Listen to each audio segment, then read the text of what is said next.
Josephus Flavius is the most known ancient Jewish historian. He was born in Jerusalem around the year 36, which means just a few years after Jesus Christ was crucified. His real name was Yosef ben Mattatiah, and he ascended from a royal and clerical Judaic family. He was a member of the Pharisees and was a well-known member of the Jewish society. Even though he had Roman friends, he participated in the Jewish rebellion against the Roman reign, after which he was imprisoned. The Roman Emperor Vespasian freed him, and as gratitude, Joseph took his family name, Flavius. He spent his last days in Rome, writing about the history of the Jews.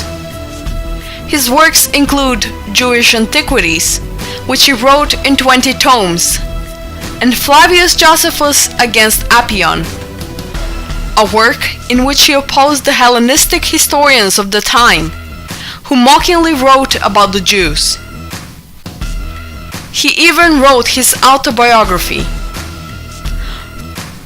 Flavius, even though he was a Jew and a Pharisee, as a historian, left extraordinary historical data for the activities of Jesus Christ, and left testimonies about the activities of Saint John the Baptist. Josephus Flavius left a lot of valuable information about the life of the Macedonians in the Holy Land, not only from the time when they completely ruled Palestine, after being conquered by Alexander the Great of Macedon, but from much later as well.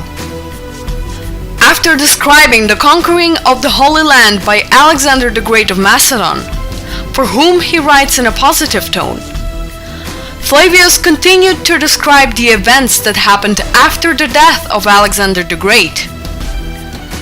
It is known that the Macedonian dynasty Seleucids still reigned over the Holy Land. It was a dynasty formed by Alexander's general Seleucus. In the middle of the 2nd century BC, because of the bad behavior of Antiochus IV from this Macedonian dynasty against the Jews, they started a rebellion led by the family of Maccabees, and in the end, succeeded and founded their own independent state. When Josephus Flavius writes about the Jewish rebellion against the Seleucid family, he very clearly states that the Jews actually fought for their freedom from the slavery imposed by the Macedonians. While writing about the death of the Jewish leader Judas Maccabee, Flavius says, Judas left behind him a glorious reputation and memorial by gaining freedom for his nation and delivering them from slavery under the Macedonians. Referring to the successes of the rebellion leader Judas Maccabee against the Macedonian Seleucids, Josephus Flavius writes,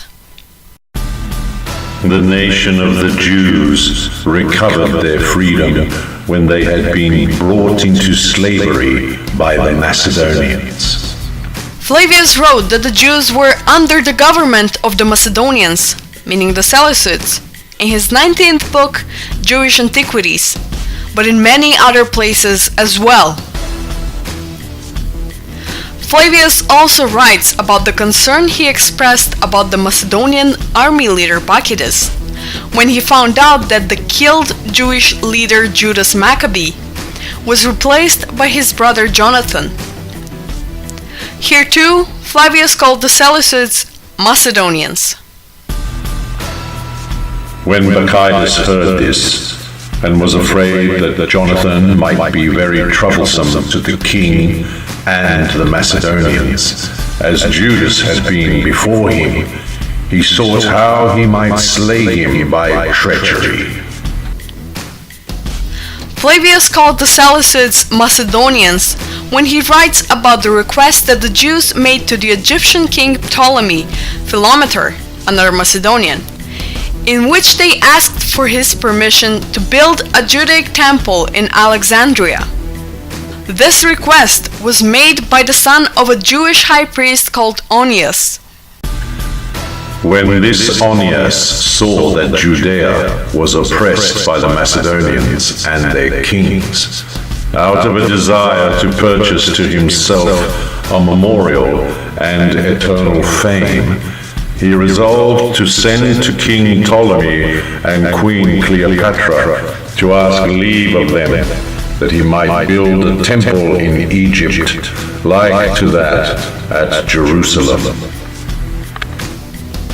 All of this information is very important, especially because in a lot of world encyclopedias and other works, it is untruthfully written that the Seleucids supposedly spread Greek culture and language in their state, that they built Greek cities, etc. It is true that their state had a lot of elements from various countries, including the Greek, but that does not mean that they were Greeks. Besides, we can see from the testimonies that Flavius himself made the Jews completely aware that they were under Macedonian and not Greek slavery. Flavius calls the Seleucids Macedonian in his book War of the Jews as well. Here too he writes about the fight of Simon Maccabee against the Seleucids, saying, Simon freed the Jews from the dominion of the Macedonians after 170 years of the empire of Seleucus. Flavius describes the founding of the independent Jewish state by Simon Maccabee as, But Simon, who was made high priest by the multitude, on the very first year of his high priesthood, set his people free from their slavery under the Macedonians. So, this is another affirmation made by Flavius about the ethnic Macedonian character of the Seleucids, even 200 years after the Macedonians firstly moved to the Holy Land. In his book, Flavius Josephus against Appian, Flavius mentions the Macedonians as citizens of the Egyptian city Alexandria. In the second part, he writes that Grecians and Macedonians who were in possession of this city. Practically, Josephus Flavius is another ancient historian whose works oppose the modern Greek propaganda.